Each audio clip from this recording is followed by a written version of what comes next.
কেউ বলে পোয়া পিঠা, কেউ বলে তেলে ভাজা পিঠা। আমাদের যশোরের ভাষায় বলে পাকান পিঠা। আজ দেখাবো তেলে ভাজা পিঠা। প্রথমেই আমি নিয়ে নিয়েছিলাম চালের গুঁড়া, তারপর দিয়ে দিয়েছিলাম লবণ, আর অল্প অল্প করে দিতে হবে পানি।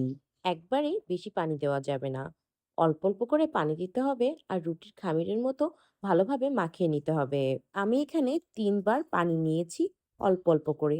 আমার কাছে মনে হয়েছিল ডোটা একটু পাতলা হয়ে গিয়েছে, তাই আমি আবারও কিছু চালের গুঁড়া দিয়ে দিয়েছিলাম। তারপর যশোরের বিখ্যাত খেজুরের গুড় দিয়ে দিয়েছিলাম। এই পিঠাটা চাইলে কেউ চিনি দিয়েও বানাতে পারেন, সেম প্রসেস ফলো করে। খামিরটাকে একটু শক্ত রাখতে হবে। যখন আমরা গুড় অ্যাড করব, তারপর খামিরটা একদম পাতলা হয়ে যাবে। ঠিক এমন। তেল গরম হলে পিঠার খামির দিতে হবে। তারপর ওয়েট করতে হবে এক সাইড হয়ে যাওয়া পর্যন্ত। তারপর অন্য সাইড উল্টিয়ে দিতে হবে। পিঠার গোলাটা যদি সুন্দর হয়, পিঠা খুব সহজে এবং তাড়াতাড়ি হয়ে যায়। আমাদের প্রতিটা পিঠাই ঠিক এইভাবে ফুলে উঠেছিল। আপনারা চাইলে বাসায় এইরকম পিঠা বানিয়ে ফেলতে পারেন আমার রেসিপিটা ফলো করে। এই তেলেভাজা পিঠা আপনার এলাকায় কি নামে পরিচিত?